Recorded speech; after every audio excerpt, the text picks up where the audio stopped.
Share बाजारात गुंतवणूक करताना काळजी घेण्याचा सल्ला वारंवार दिला जातो, मात्र तरी ऑप्शन ट्रेडिंगमधील धोके अनेकांना महागात पडत असल्याचं पुन्हा एकदा समोर आलं आहे. ऑप्शन ट्रेडिंगमध्ये तब्बल 2 कोटी रुपयांहून अधिक नुकसान झाल्याचा धक्कादायक खुलासा एका 30 वर्षीय तरुणाने केला असून त्याची पोस्ट सध्या सोशल मीडियावर विशेषतः रेडिटवर चांगलीच चर्चेत आहे.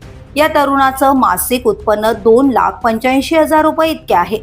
तो भारतातील एका प्रतिष्ठित कंपनीत नोकरी करणारा पगारदार कर्मचारी आहे. वरवर पाहता आयुष्य स्थिर वाटत असलं तरी प्रत्यक्षात तो प्रचंड आर्थिक संकटात सापडला आहे. आपल्या रेडिट पोस्टमध्ये त्याने सांगितलं आहे की साईड इन्व्हेस्टमेंट म्हणून सुरू केलेलं ऑप्शन ट्रेडिंग हळूहळू व्यसनात बदललं. झालेलं नुकसान भरून काढण्यासाठी त्याने सतत कर्ज घेतलं आणि परिस्थिती आणखीनच बिघडत गेली.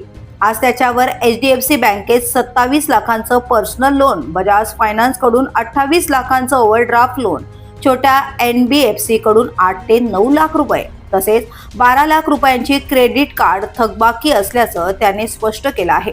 सध्या EMI आणि व्याजाचा बोजा इतका वाढला आहे की पगार असूनही ते फेडणं अशक्यप्राय झाल्याचं तो सांगतो.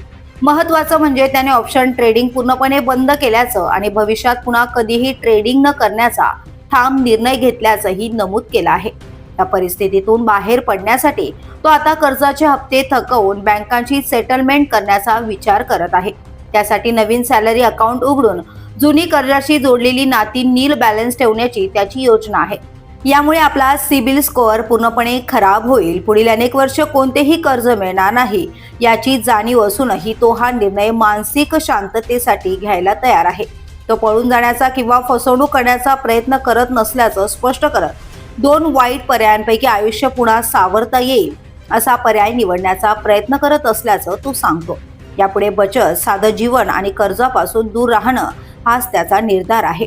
लवकरच लग्न करण्याचा विचार करत असलेल्या या तरुणाने शेवटी प्रश्न उपस्थित केलाय. कर्जाचे हप्ते थकवल्याने आयुष्य कायमचं उद्ध्वस्त होतं का, की अशा परिस्थितीतूनही लोक पुन्हा उभं राहू शकतात?